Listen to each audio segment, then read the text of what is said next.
Ibihe byiza nshuti abakunzi ba Initalk Rwanda, mwigomana natwe ibiganiro dukora umunsi ku munsi bigaruka ku makuru na documentaire mu ngeri zigiye zitandukanye.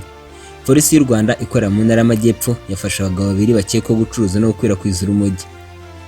Mu karere ka Muhanga, polisi y'u Rwanda ikorera mu ntara y'Amajyepfo iratangaza ko yafashe abakekwaho gucuruza no gukwirakwiza ikiyobyabwenge cy'urumogi.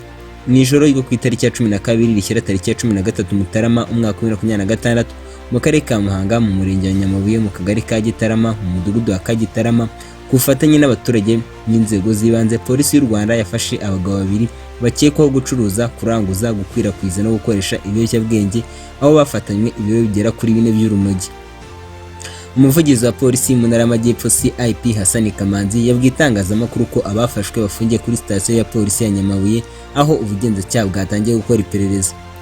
Polisi ku bufatanye n'izindi nzego bakomeje ubukangurambaga ku baturage by'umwihariko urubyiruko. Ubwo bukangurambaga bukaba bugamije gukumira ibyaha cyane cyane ibiyobyabwenge kuko byangiza ubuzima bw'abaturarwanda, by'umwihariko urubyiruko akaba arirwo rufitemo umubare munini. Polisi kandi irashimira abaturarwanda bakomeje kurangwa n'umuco wo kumenya ko umutekano ari inshingano rusange, aho bagira uruhare rufatika mu gutangira amakuru ku gihe kandi vuba hagamije gukumira no kurwanya ibyaha.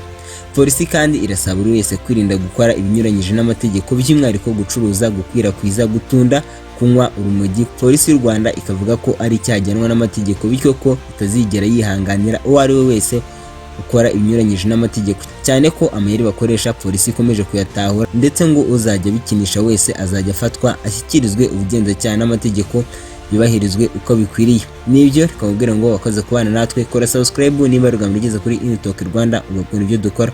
Kamubwire ngo ikigomba kumenya kandi ukazirikana nuko twifuriza kugira ibihe byiza.